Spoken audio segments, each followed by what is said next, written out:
ఐకి yam match అవుతుంది.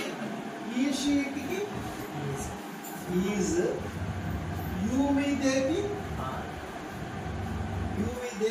Are. ఈ యామ్ ఈజ్ ఆర్తో యూజ్ చేస్తే సెంటెన్స్ చెప్తే అది ఓన్లీ కరెంట్ ప్రెసెంట్ లో జరుగుతున్న పనుల గురించి మాత్రమే వాడాలి. వెర్బ్కి ఐఎన్జీ పెట్టాలి.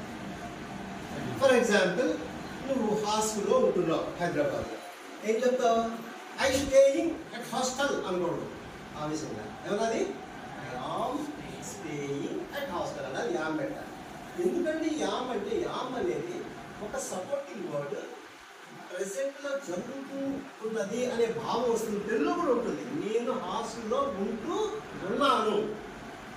అలాగే మా సిస్టర్ హాస్టల్లో ఉంటూ ఉంది. My sister is. నేనేం చేస్తాను? మీకు ఇంగ్లీష్ చెప్తున్నా. I am teaching you English. I am teaching you English అంటే ఏంటి? ఇప్పుడు మీకు నేను ఇంగ్లీష్ నేర్పిస్తున్నాను, నేర్పిస్తూ ఉన్నాను. ఇంకోటి, నేను నేర్పిస్తున్నాను అని చెప్తే అది ఎంతసేపటి నుంచో లేదా ఎంతకాలం నుంచో నేర్పిస్తున్నాను అనే విషయం మీకు తెలుస్తుందా? Do you know? Can you figure out? Can you guess?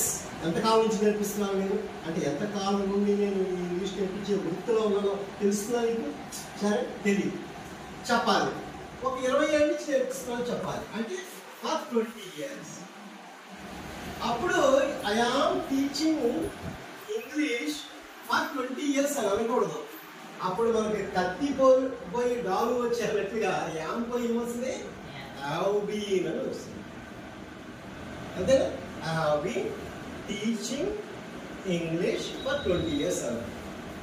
ఇప్పుడు చదువు నువ్వు బిజినెస్ చేస్తున్నావు కదా, ఐ ఆమ్ డూయింగ్ బిజినెస్ అంటావు.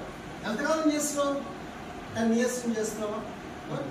ఐ హ్యావ్ బీన్ అనాలి, కానీ I am doing business for 20 years, 10 years, 5 years అనకూడదు. ఎందుకంటే నువ్వు ఏం చేస్తున్నావు? పాస్ట్లో ఎంతకాలం అయిందో కూడా యాడ్ చేస్తున్నావు. దాన్ని మనకి present continuous plus past experience అన్నాం. ఇంగ్లీష్ గ్రామర్లో ఏం పెట్టాం? పేరుకి present perfect continuous. I have been doing business for 20 years. I have been teaching English for 10 years. అలాగే సిన్స్ పెడితే I have been teaching English since 2004 or 2010 specific year ఉండాలి. Okay, తెలుగులో రెండింటికి ఒకటే ఫార్మాట్. ఎలాగా? నేను 5 ఏళ్ల నుండి బిజినెస్ చేస్తున్నాను అంతే. 20 ఏళ్ల నుండి బిజినెస్ చేస్తున్నాను అంటే వెర్బ్ ఫామ్ ఏం చేంజ్ కాదా, కానీ ఇంగ్లీష్లో మాత్రం ఖచ్చితంగా చేయాలి, లేకపోతే రాలేదు. హిందీలో ఏ ఇతర భాషల్లో కూడా మనకి అలాగే ఉంటుంది. హిందీలో కూడా మే బిజినెస్ కర్ రహా హూ, మే బిజినెస్ కర్ రహా హూ అంటాడు, 20 साल से कर रहा हूँ అంటాడు. కానీ హిందీలో కూడా ఉంటుంది, मैं 20 साल से बिजनेस करता रहा हूँ అనాలి. యాక్చువల్గా గ్రామటికల్గా ఎవరు మాట్లాడతారు? తెలుగులో అసలు మాట్లాడు. అసలు ఏమన్నారంటే, నేను 20 ఏళ్ళ నుంచి బిజినెస్ చేస్తూనే ఉన్నాను అన్నాను. అలా మాట్లాడితే అదేదో ఆర్డ్గా మనకి వినిపిస్తుంది, మనకి సరిగ్గా బాగా అనిపిస్తుంది. ఎందుకంటే బాగా అలవాటు పడిపోయాం. సో ప్రెసెంట్ కంటిన్యూస్కి ప్రెసెంట్ పర్ఫెక్ట్ కంటిన్యూస్ అంటే ప్రస్తుతం జరుగుతుంది, అలాగే ఎప్పటి నుంచో జరుగుతుంది అని చెప్పే రెండింటికి ఆ వేరియేషన్ ఇంగ్లీష్లో చూపించాలి, లేకపోతే రాంగ్ అవుతుంది. నీకు మ్యారేజ్ అయిందా? కాదు. మ్యారేజ్ అయిన అమ్మాయి ఉందనుకో, ఐ ఆమ్ మ్యారీడ్ అంటే. Are you married? Yes, I am married. ఎంతకాలం అయింది మ్యారేజ్ అయ్యంటే, how long you have been married అంటే, I have been married for 10 years.